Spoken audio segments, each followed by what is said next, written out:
Bismillahirrahmanirrahim. Assalamualaikum warahmatullahi wabarakatuh.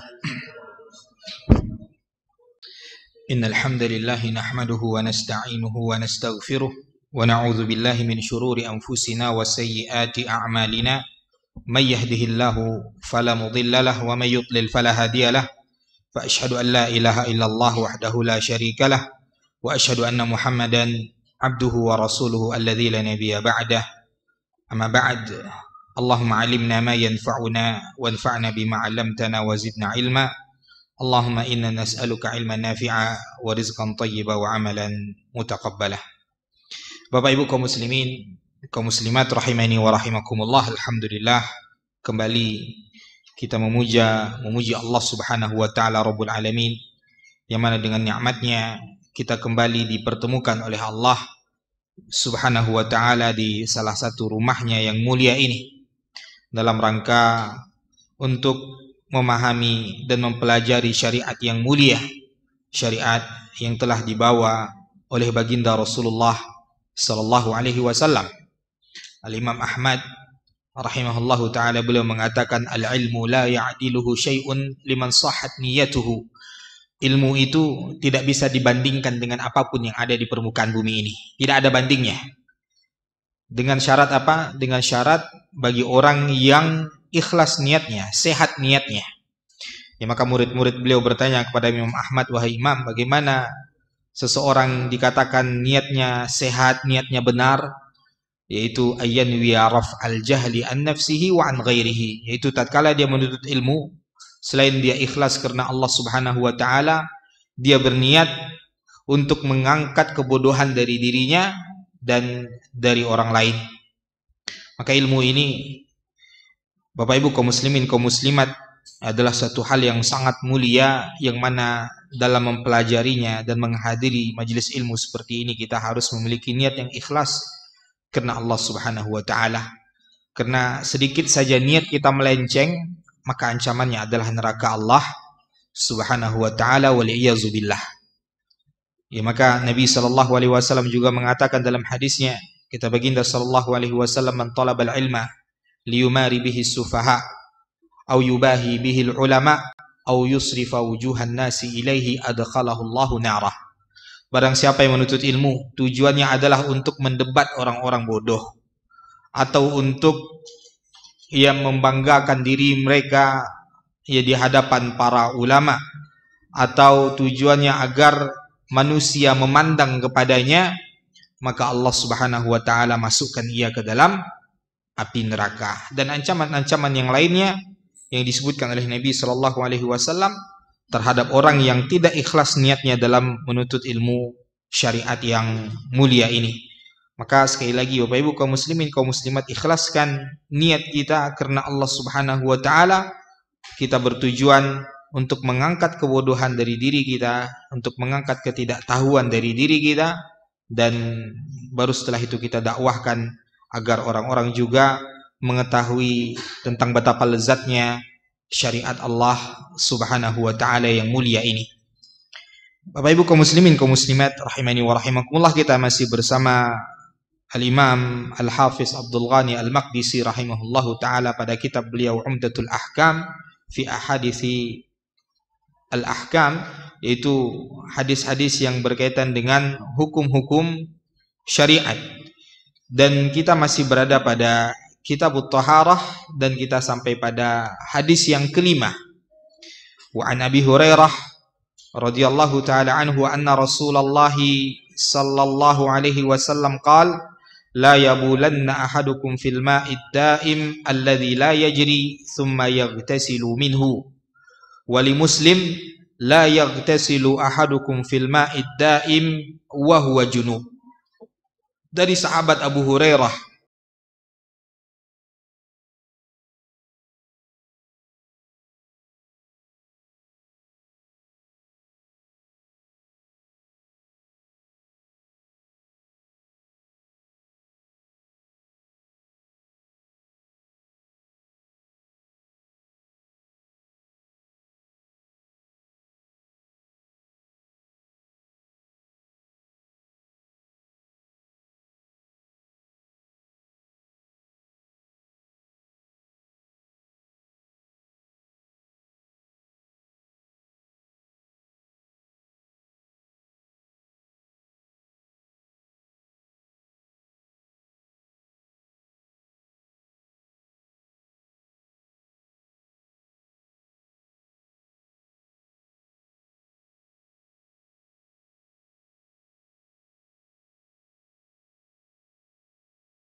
ya maka itu tidak berpengaruh najis yang masuk padanya. Ya air sungai, air laut yang mengalir, ya berapa banyak pun najis yang masuk padanya, najis tersebut tidak akan memberikan pengaruh pada air yang mengalir tadi. Ya, dan juga dilarang oleh Nabi Shallallahu Alaihi Wasallam kencing pada air yang tergenang tadi, walaupun banyak, sedangkan dia tidak mengalir. Kenapa? Walaupun tidak berubah warnanya, tidak berubah rasanya, tidak berubah aromanya, maka air tadi akan menjadi air yang kotor. Ya, air tadi akan menjadi air yang kotor, air yang bisa saja memberikan bahaya bagi orang yang memanfaatkan setelahnya. Karena orang tidak tahu dia sudah buang air di situ. Orang tahunya itu adalah air yang tergenang dan dia lihat airnya jernih. Ya, orang tahunya itu air yang bisa dimanfaatkan untuk minum, ya untuk bersuci dan seterusnya. Makanya Nabi Shallallahu Alaihi Wasallam melarang kita ya untuk mandi pada air yang tergenang yang tidak mengalir ini, walaupun jumlahnya banyak. Ya, dan kita kencing pada air yang tidak mengalir tadi. Lalu bagaimana caranya? Kalaupun kita mau mandi pada air yang tergenang tadi, hendaklah, kata Abu Hurairah radhiyallahu taala anhu ketika ditanyakan akan hal ini, ya beliau mengatakan falyatanawaluhu tanawulan. Hendaklah dia ambil benda, ya seperti kita hari ini kita ambil gayung, lalu kita mandi dengan air tadi dengan gayung di luar tempat air yang tergenang tadi. Ya maka itu boleh.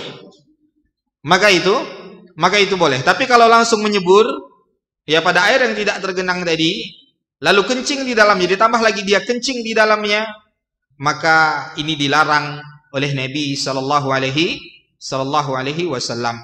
Dan apabila air itu adalah air yang dimanfaatkan oleh orang-orang, maka larangannya ini adalah larangan litahrim. Larangannya adalah larangan keharaman. Artinya kita berdosa. Ya, dari mana kita tahu ini dimanfaatkan orang atau tidak?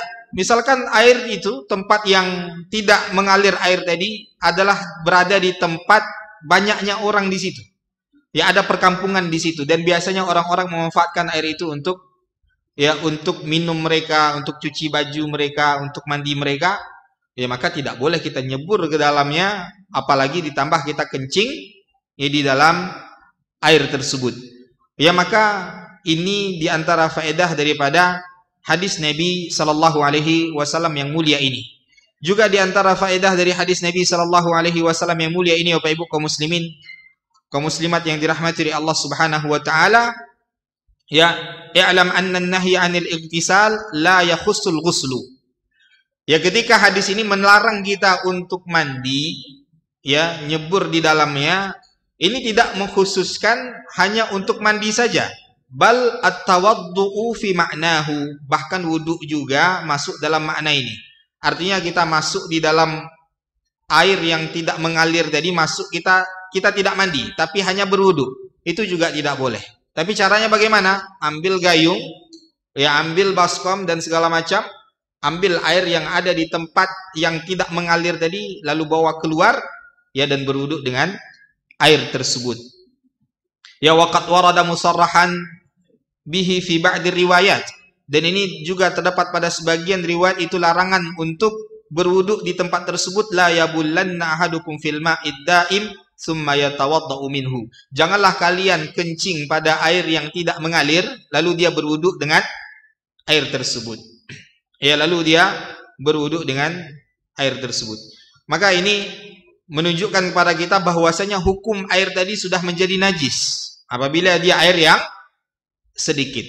Maka ini juga kita wanti-wanti kepada masjid-masjid kaum muslimin, ya hendaklah berhati-hati dalam meletakkan ember yang akan digunakan untuk istinja.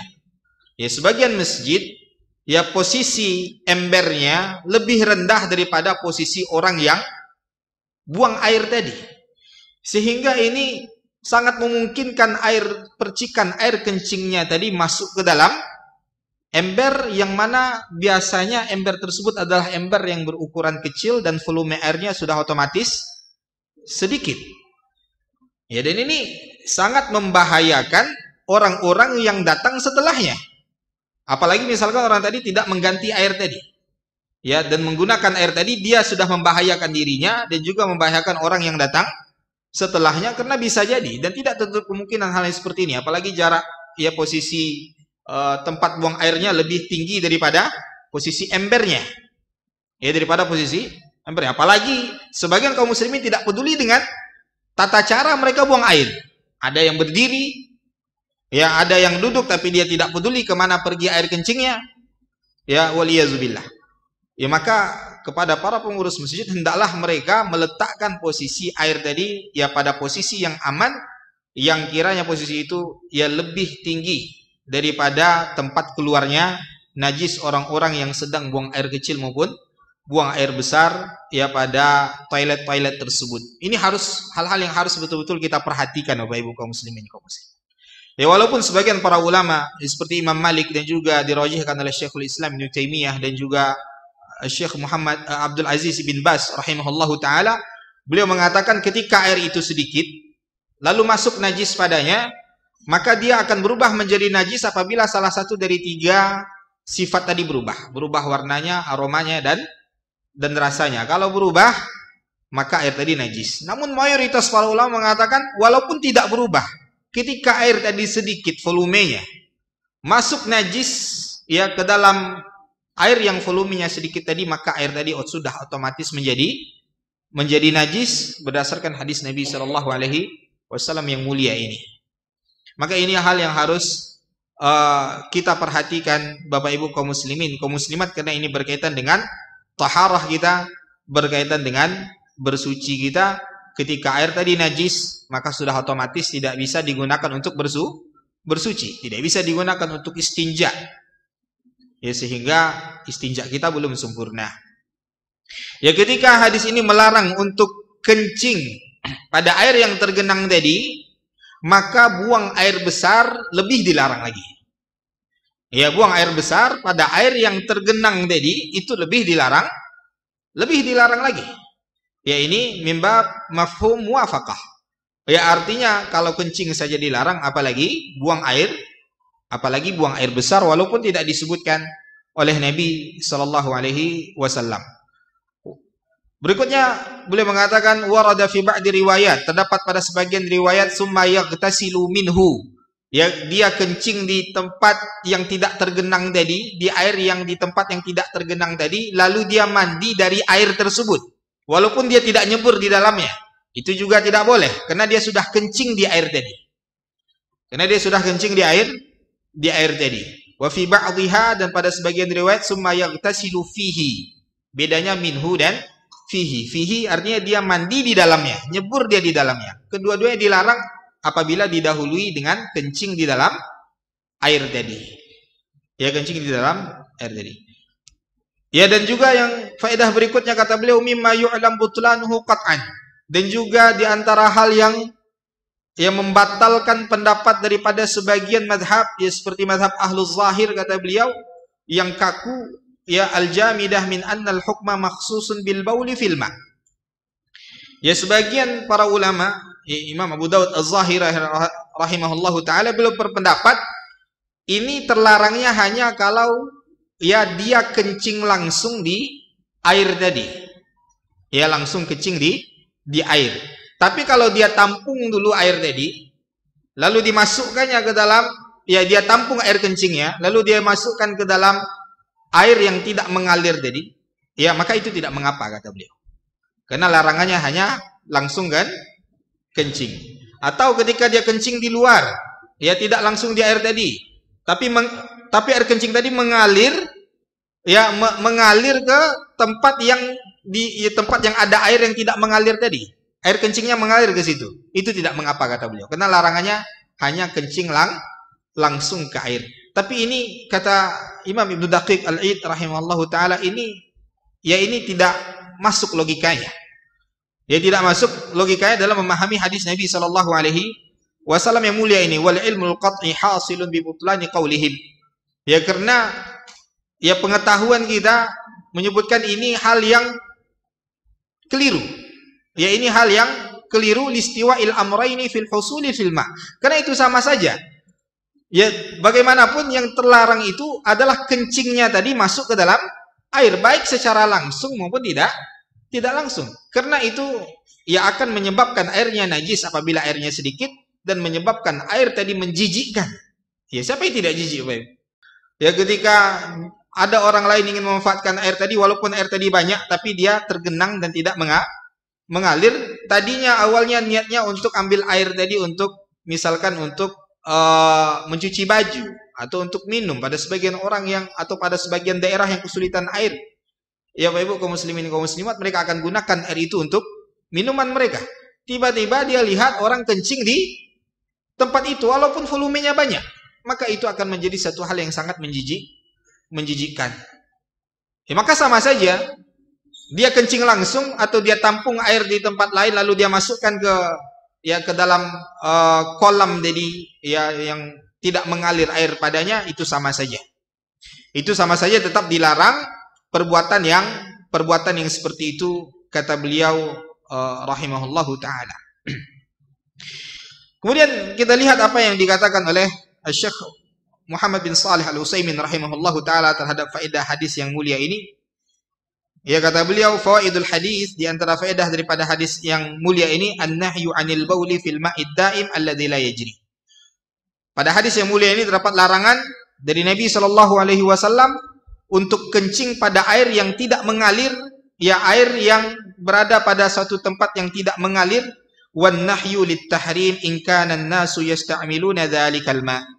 Dan larangan ini adalah larangan yang sifatnya adalah keharaman apabila orang-orang memanfaatkan air tersebut. Dan kata beliau rahimahullahu taala, wa illa falil karahah. Dan apabila orang-orang tidak memanfaatkan air itu, misalkan dia kencing di tempat yang seperti itu di tengah hutan dan biasanya tidak ada orang di situ, ya maka itu tetap dilarang, ya, tapi larangannya makruh. Ya, larangannya makruh, kata beliau rahimahullahu taala. Wal ghaid kal bauli bal ashaddu minhu. Ya, dan buang air besar seperti buang air kecil, bahkan lebih parah. Bahkan itu akan lebih parah. Lalu apa di antara faedah hadis yang mulia ini? Jawazul bauli fil ma'il ladzi yajri. Ya, pemahaman kebalikan daripada hadis yang mulia ini, ketika kita dilarang oleh Nabi sallallahu alaihi wasallam kencing pada air yang tidak mengalir, maka pemahaman kebalikannya apa, Bapak Ibu? Boleh kencing pada air yang mengalir. Ya, di sungai, ya di laut, air yang mengalir, maka boleh kencing pada tempat tersebut dan itu tidak terlarang karena air akan ya silih berganti datang, ya, lalu kencingnya tadi juga akan dibawa bersamaan dengan aliran air tersebut. Ya, li'annal baula yajri ma'al ma', karena air akan mengalir bersama air kencingnya akan mengalir bersama air yang mengalir tadi. Ya, wala yastaqirru, dan najis kencing tadi tidak akan menetap di situ. Beda dengan air yang tidak mengalir. Ya, air kencingnya tadi akan berputar-putar di sekitar situ. Maka kalau tadi sekali lagi, kalau airnya sedikit maka itu membuat airnya najis, kalau airnya banyak ya maka itu akan membuat air tadi menjijikkan. An-nahyu 'anil ightisal fil ma'id da'im minal janabah. Dalam hadis yang mulia ini juga terdapat ya larangan Nabi sallallahu alaihi wasallam untuk mandi pada air yang tidak mengalir, dan mandi kita itu adalah mandi junub. Wa huwa junub, kata Nabi sallallahu alaihi wasallam tadi. Dan dari kata kalimat Nabi sallallahu alaihi wasallam wa huwa junub, ya, dan dia dalam keadaan junub mandi pada air yang tidak mengalir tadi, itu terdapat ya isyarat akan hukum air isti'mal. Ya, akan hukum air musta'mal. Ya, wa qala al-Hafiz Ibnu Hajar, berkata Imam Hafiz Ibnu Hajar Al-Asqalani rahimahullahu taala dalam kitab beliau Fathul Bari, ya, kata beliau, an-nahyu 'anil ightisali fihi li'alla yaslubhu at-tuhuriyah. Nabi sallallahu alaihi wasallam melarang kita mandi di air yang tidak mengalir tadi sedangkan kita dalam keadaan junub, lalu tiba-tiba nyebur dalam air tadi. Ya, ini di lain tadi kan kita junub. Ya, dan tidak kencing di situ. Dia hanya junub, lalu mandi di air tadi dan dia tidak kencing. Ya, kenapa dilarang oleh Nabi sallallahu alaihi wasallam? Kata Imam Ibnu Hajar Al-Asqalani rahimahullahu taala, karena perbuatannya tadi akan menyebabkan kesucian air tadi hilang. Artinya apa? Air tadi tetap suci, tapi dia tidak bisa lagi digunakan untuk bersuci bagi orang yang setelahnya. Jadi apa itu air musta'mal? Ya, pada sebagian ulama, ya air musta'mal kata mereka adalah bukan sisa air, Bapak Ibu. Bukan sisa air yang digunakan untuk berwudu atau untuk mandi tadi. Tapi air musta'mal adalah air yang sudah digunakan untuk membersihkan anggota wudu yang wajib dibersihkan. Ya, anggota wudu yang wajib untuk dicuci ketika berwudu, atau anggota tubuh yang wajib dibasuh ketika mandi.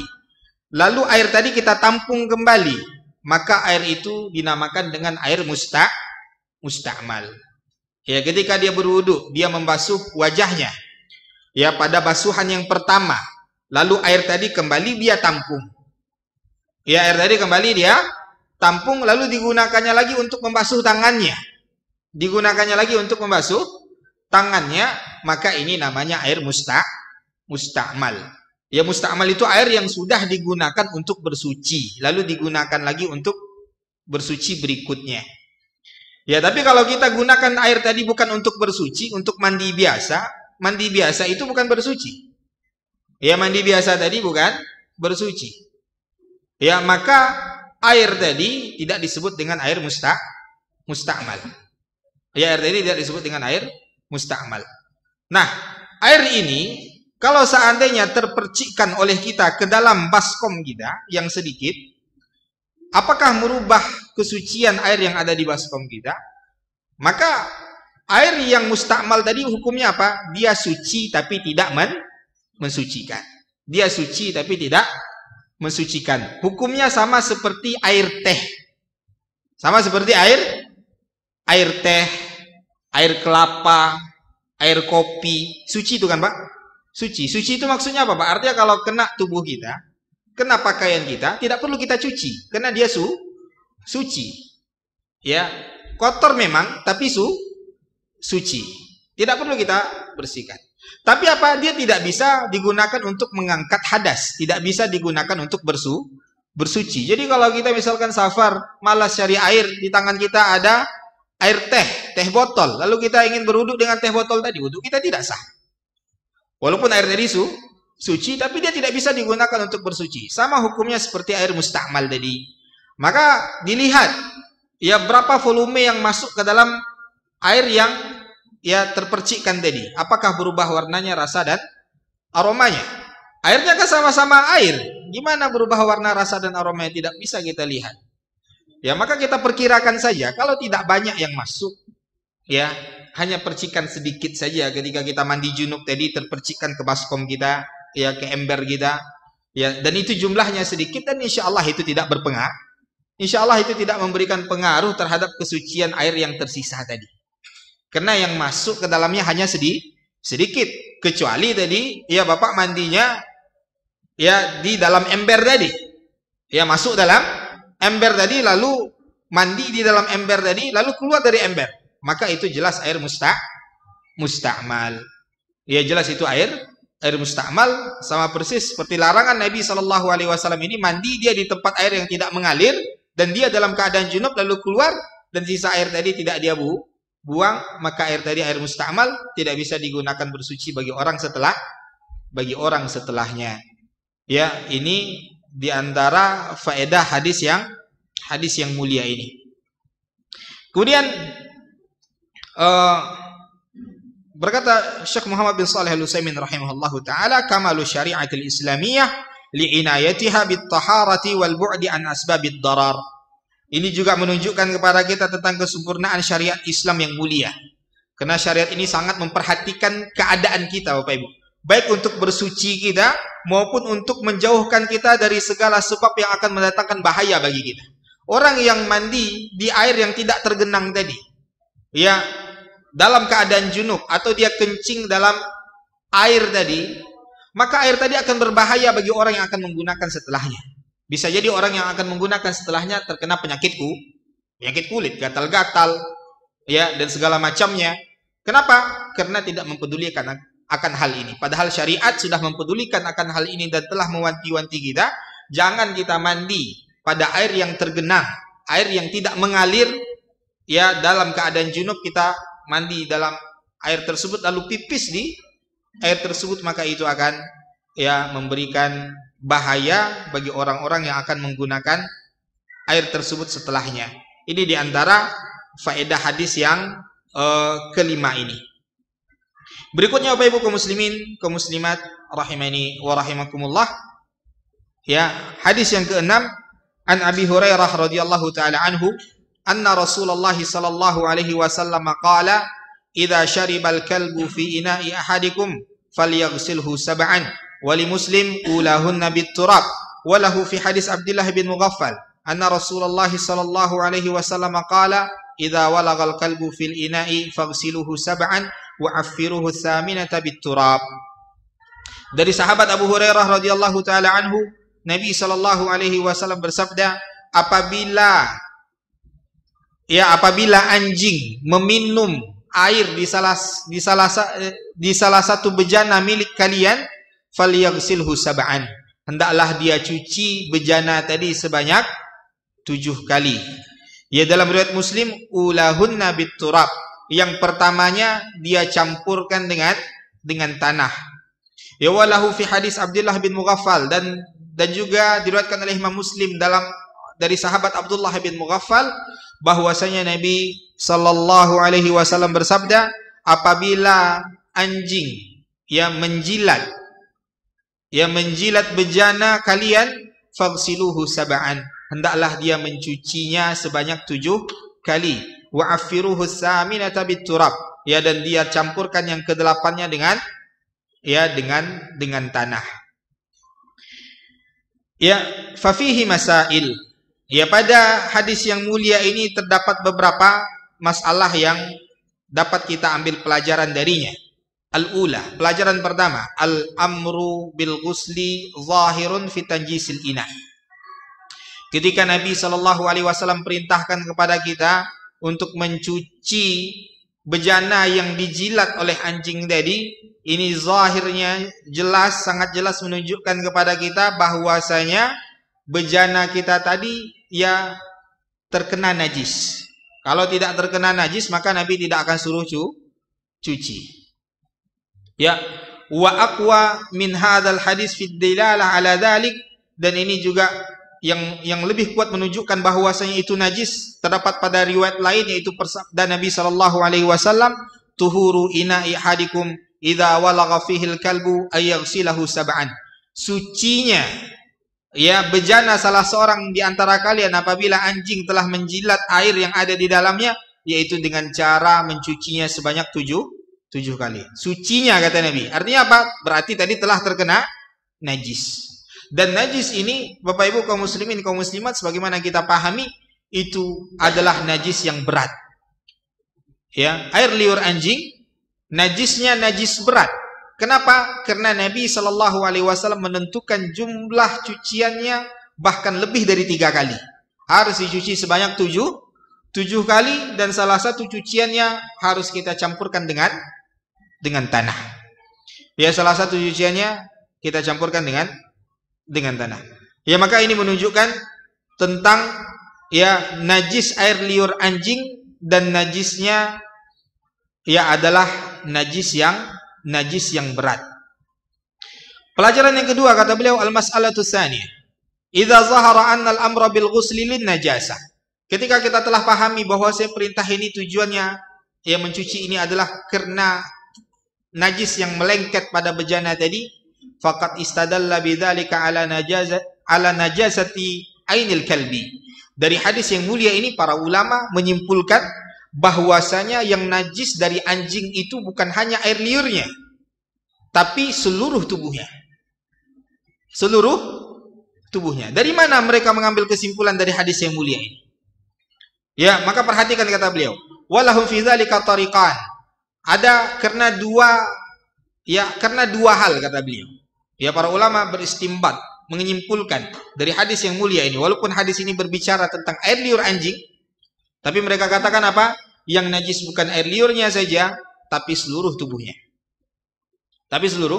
Pertama kata beliau, annahu idza sabatat najasatu famihi min najasati lu'abihi fa innahu juz'un min famihi.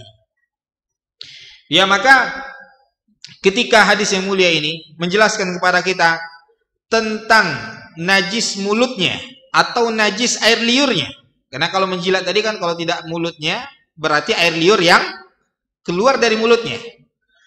Ya, dan mulutnya ini kata para ulama adalah bagian, ya air liurnya ini adalah bagian daripada mulutnya.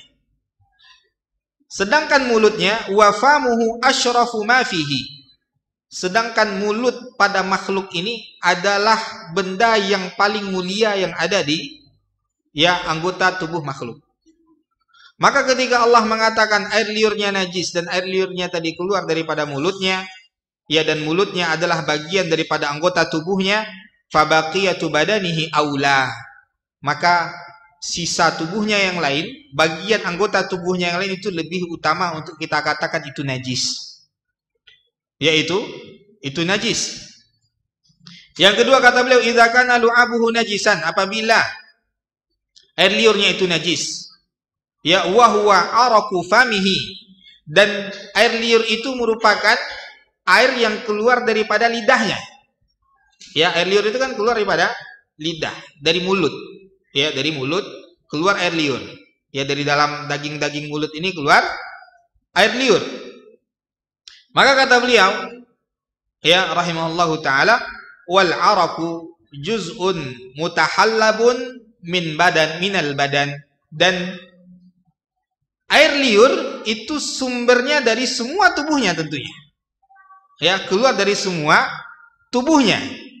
Maka fajami'u araqihi najisun, maka semua cairan yang keluar dari tubuhnya itu juga najis. Keringat anjing, maka itu juga najis kata beliau rahimahullahu taala. Fajami'u badanihi najis, begitupun dengan semua tubuhnya juga najis. Karena bulunya tumbuh dari dalam juga. Bulunya tumbuh dari daging juga. Sebagaimana tadi air liur keluar dari dagingnya, keringat juga keluar dari dagingnya. Maka semua anggota tubuh daripada anjing tadi najis kata para ulama, lima zakarnahu min annal araq juz'un minal badan. Jadi sebagaimana telah kita sebutkan, karena keringat, air liur itu bagian cairan yang keluar dari badan. Maka semua yang keluar dari badannya itu najis. Air kencingnya, kotorannya, keringatnya, bahkan tubuhnya itu juga najis. Lalu kenapa Nabi Shallallahu Alaihi Wasallam menyebutkan di sini air liurnya? Karena memang biasanya anjing kalau datang, dia tidak membasuh kakinya ke dalam bejana. Ada lihat Pak, anjing kotor kakinya dibasuh kakinya di bejana? Tidak. Memang biasanya anjing ketika datang, dia ketika melihat air dalam bejana, dia menjilat air tadi untuk diminumnya. Dia tidak datang untuk mandi, dia tidak datang untuk mencuci kakinya, dia tidak datang untuk mencuci kemaluannya, apalagi untuk istinja. Apalagi untuk istinja setelah buang air. Maka ini kharaja makhrajal ghalib. Kata para ulama, karena memang yang biasanya yang dilakukan oleh anjing adalah menjilat. Yang dilakukan oleh anjing adalah menjilat. Maka mayoritas para ulama mengatakan apa? Tubuh anjing ini semuanya najis. Kencingnya, kotorannya, keringatnya, maka itu najis. Bapak Ibu kaum muslimin, kaum muslimat yang dimuliakan oleh Allah Subhanahu wa taala. Dan ini juga menunjukkan kepada kita tentang mukjizat Nabi sallallahu alaihi wasallam. Di mana Nabi sallallahu alaihi wasallam menekankan pada najis air liur anjing ini. Hendaklah kita cuci sebanyak 7 kali. Tidak cukup 1 kali. Tidak cukup 2 kali, tidak cukup 3 kali. Harus 7 kali, dan salah satu cuciannya baik di awal maupun di tengah maupun di akhir, dan lebih utama di awal, karena Nabi mengatakan tadi ulahunna biturab. Yang pertamanya itu hendaklah dia campur air dengan tanah. Dia campur air dengan tanah. Kenapa? Karena ilmu kedokteran hari ini menyebutkan kepada kita bahwasanya air liur anjing itu sangat berbahaya. Sangat berbahaya, dan hanya bisa dihilangkan bakteri-bakteri yang ada pada air liurnya itu dengan tanah. dengan tanah. Dan bakterinya itu sangat berbahaya apabila kita kena jilatan anjing tadi. Ya, atau bejana kita terkena jilatan anjing tadi lalu kita minum. Ya, kita hanya membasuhnya dengan basuhan biasa. Ya, lalu kita letakkan kembali makanan kita di situ, minuman kita di situ. Ya, maka bakteri tadi belum hilang. Bakteri tadi belum hilang, dan di antara dampak bahaya bakteri ini kata ya ilmu kedokteran bahwasanya bakteri ini dapat mengganggu keseimbangan antara oksigen dan karbon dioksida yang ada di tubuh kita. Sehingga nafas kita menjadi tersengal-sengal. Ya, dan juga dampak-dampak bahaya lainnya yang akan ditimbulkan oleh najis air liur anjing ini. Dan itu ya mayoritas para ulama mengatakan tidak bisa diganti dengan sabun. Ya, tidak bisa diganti dengan sabun. Perkara ini adalah perkara ta'abbudi. Ya, perkara ya yang mana kita harus tunduk dengan perintah Nabi tadi. Nabi katakan dengan tanah, ya harus dengan tanah, kecuali memang tidak dapat di tanah. Ya, tapi tanah alhamdulillah di mana-mana kita mudah untuk mencari. Ya. Kenapa para ulama melarang menggunakan sabun? Ya, padahal sabun kan untuk pembersih juga. Ya, dari segi kajian fikihnya para ulama melarang dengan sabun. Kenapa? Karena Nabi memintanya dengan air dan tanah. Air dan tanah berarti mencampurkan dua benda yang sama-sama sebagai alat bersuci. Tanah juga alat untuk bersuci. Ya, ketika kita tayamum, kita bersuci dengan debu, ya, maka tanah itu hukumnya suci. Ya, kata Nabi sallallahu alaihi wasallam, "Wa ju'ilat liyal ardu masjidan wa tahura," dan Allah jadikan untukku tanah, ya permukaan bumi ini menjadi tempat yang suci. Ya, menjadi tempat yang suci. Maka tanah itu alat bersuci. Air alat bersuci. Maka ini menggabungkan dua alat bersuci sekaligus.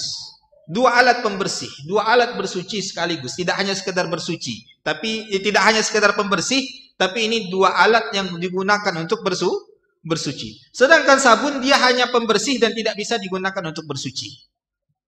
Ya, sabun sifatnya hanya pembersih, bukan alat digunakan untuk bersuci.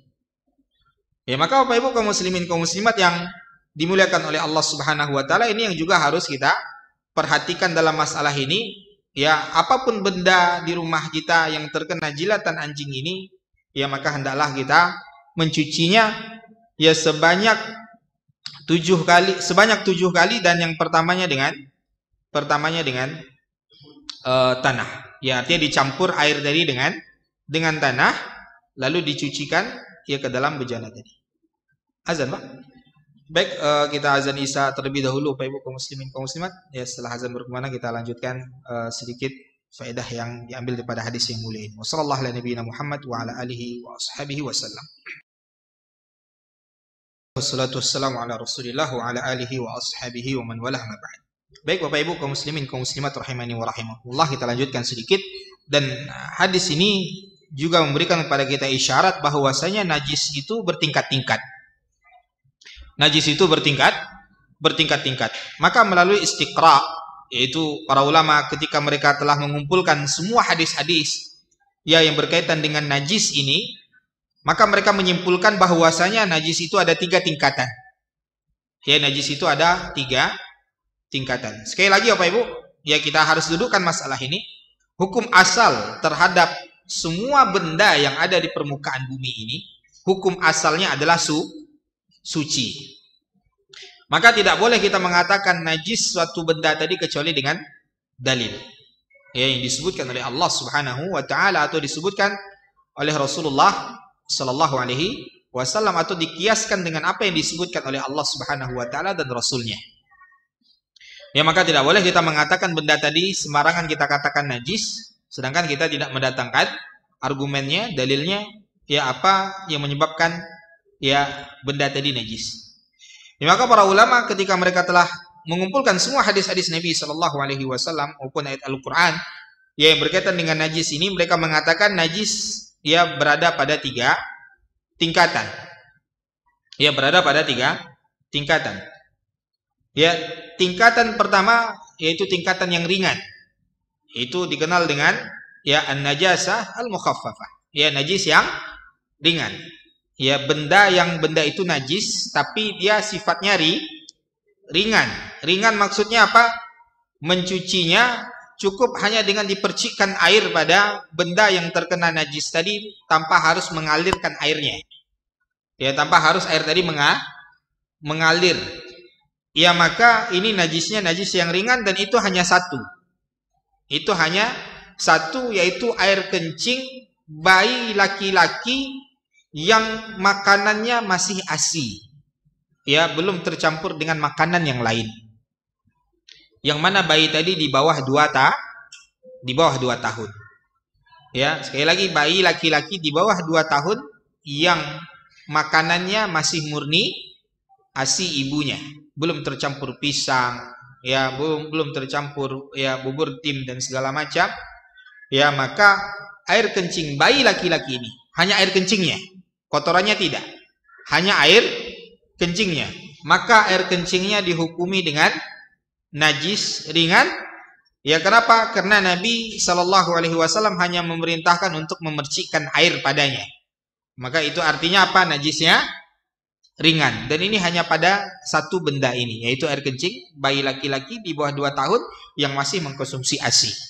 Tapi kalau sudah berselang-seling makanannya ASI, ya campur, ya, kadang dimakan pisang atau yang lainnya, maka berubah ya tingkatan najisnya menjadi najis sedang. Menjadi najis sedang.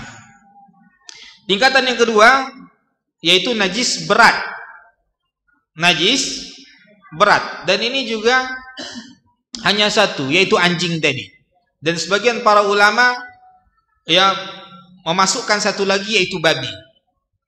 Ya, mereka kiaskan babi dengan anjing karena babi lebih parah kata mereka. Ya, berdasarkan hadis Nabi SAW yang kita sebutkan tadi, walaupun Nabi berbicara tentang air liurnya, tapi ya para ulama mengkiaskan air liur mereka, air liur anjing tadi, ya dianalogikan dengan seluruh tubuhnya karena air liur tadi keluar dari tubuhnya. Ya, keluar dari tubuhnya, maka anjing ini sifatnya adalah najisnya najis yang berat, air kencingnya, kotorannya, keringatnya, air liurnya, maka itu najis berat. Maka mencucinya tadi harus 7 kali cucian, salah satunya ya, dan yang lebih utama di awalnya, yaitu dengan mencampurkan air tadi dengan tanah, lalu setelahnya diikuti dengan 6 basuhan berikutnya. Ya, 6 basuhan berikutnya. Dan sisanya adalah najis sedang. Ya, sisanya adalah najis sedang. Ya, najis sedang ini mencucinya tanpa bilangan tertentu. Asalkan kita cuci sampai zat najisnya tadi hilang, maka telah bersih. Walaupun masih tersisa mungkin bekasnya, itu tidak masalah. Ya, masih tersisa bekasnya, itu tidak masalah.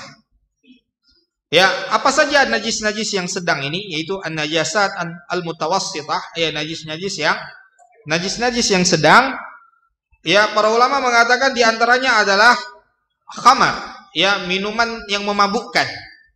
Ya, dalam madhab Syafi'i rahimahullahu taala. Namun ya menurut ulama yang lainnya ini tidak najis, karena Nabi SAW ketika turun ayat tentang pengharaman khamar secara mutlak, secara keseluruhan, maka para sahabat Nabi SAW mereka memecahkan kendi-kendi yang berisi khamar mereka, lalu khamar tadi mengalir ke jalan-jalan, dan tentu itu mengenai kaki mereka dan pakaian mereka, dan Nabi tidak memerintahkan mereka untuk mencuci pakaian dan kaki yang terkena khamar tadi. Benda-benda yang najis Bapak Ibu kaum muslimin kaum muslimat adalah bangkai secara keseluruhan. Bangkai secara keseluruhan, maka itu najis kecuali 4 bangkai. Kecuali 4 bangkai. Pertama, bangkai manusia. Ya, jenazah manusia, maka tubuh manusia, jasadnya ketika telah wafat, jasadnya itu tidak najis. Tidak najis bukan berarti boleh dimakan tadi. Tidak najis artinya kalau tersentuh, ya kita tersentuh mayit tadi, ya artinya tangan kita tidak menyentuh najis. Kenapa? Karena Allah telah muliakan manusia baik ketika hidup maupun ketika telah Wafat berdasarkan keumuman firman Allah Subhanahu wa taala, "Walaqad karramna bani Adam." Sungguh telah kami muliakan anak cucu Adam, kata Allah Subhanahu wa taala dalam surat Al-Isra ayat 70. Sekali lagi, bukan berarti kalau tidak najis makanlah. Okay.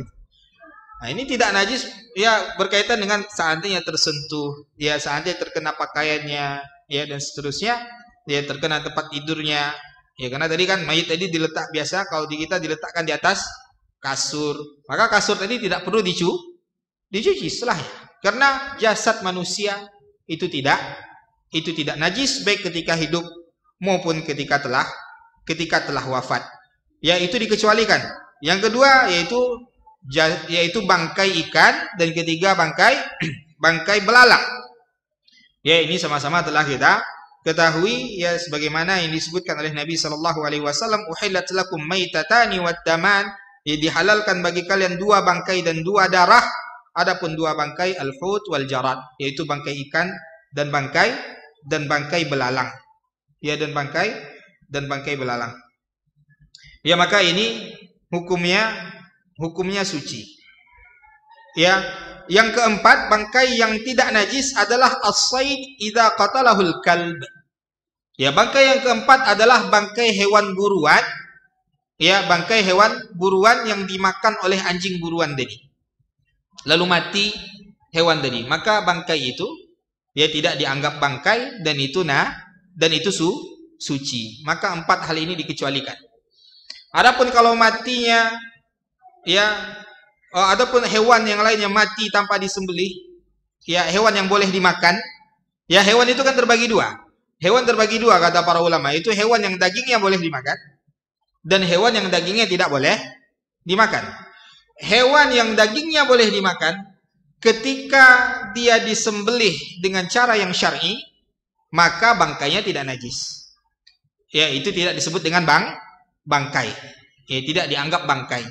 Kenapa? Karena dia telah disembelih dengan cara yang syar'i. Ayam, ya kambing, kerbau, sapi, ya hewan yang dagingnya boleh dimakan, ketika disembelih dengan cara syar'i lalu mati, itu tidak najis. Ya, itu tidak najis. Ya, yang bangkai yang mana? Ketika dia matinya dengan cara tidak syar'i. Ya, terbentur, tercekik, ya terjatuh. Ya, sebagaimana Allah Subhanahu wa taala sebutkan dalam surat Al-Maidah ayat 3. Ya, maka hewan-hewan yang dagingnya boleh dimakan lalu mati dengan sebab yang tidak syar'i, yaitu tidak disembelih dengan cara yang syar'i, maka bangkai hewan tadi najis. Ya, bangkai hewan tadi najis. Adapun hewan-hewan yang dagingnya tidak boleh dimakan, baik disembelih dengan cara syar'i ataupun tidak, bangkainya najis. Ya, bangkainya najis. Ya, maka ini berkaitan dengan bangkai, maka seluruh bangkai itu najis. Ya, seluruh bangkai itu najis. Ya, maka juga dikecualikan di sini ya janin yang ada di rahim hewan. Maka ketika hewan tadi adalah hewan yang dagingnya boleh dimakan, kayak kemarin misalnya kurban, ya tidak tahu tiba-tiba di dalam perut kambing tadi ada anak kambing. Maka ketika kambing tadi telah disembelih dengan cara syar'i, ya janin yang ada di perut kambing tadi halal dimakan. Ya, dia tidak najis karena induknya telah disembelih dengan cara yang syar'i, karena janin tadi bagian daripada tubuh induknya. Ya, bagian daripada tubuh induknya. Jadi misalkan ya akikah atau kurban, ketika menemukan ada janin di dalam perut kambing tadi atau sapi dan kerbau tadi, ketika dia telah disembelih dengan cara syar'i, itu tidak najis, ya itu halal dimakan karena bagian daripada tubuh induknya. Wallahualam Bapak Ibu, karena waktu kita yang terbatas, ya insyaallah kita lanjutkan pada pertemuan berikutnya. Ya, dan ada beberapa benda najis yang lainnya yang disebutkan oleh Nabi sallallahu alaihi wasallam, namun waktu kita yang tidak mencukupi, kita cukupkan sampai di sini dahulu. Mudah-mudahan dapat kita lanjutkan pada pertemuan berikutnya insyaallah taala. Ya, wallahu taala alam. Subhanakallahumma wa bihamdika asyhadu an la ilaha illa anta astaghfiruka wa atubu ilaik. Wa sallallahu ala nabiyyina Muhammad wa ala alihi wa ashabihi wasallam. Assalamualaikum warahmatullahi wabarakatuh.